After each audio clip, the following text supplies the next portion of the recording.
ככה אריאל מתעוררת משנת הצהריים שלה.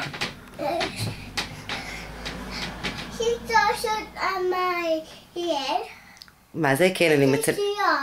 את רוצה לראות? כן.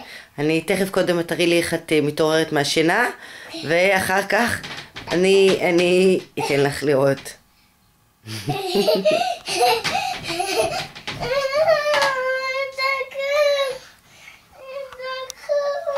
בואי נוציא אותך. אוי. אוי, גם לאריאל יש מצלמה במיטה.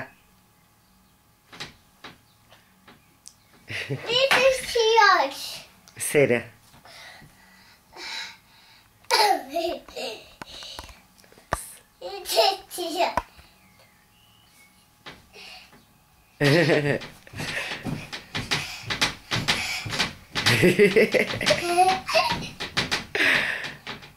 מצחיקה.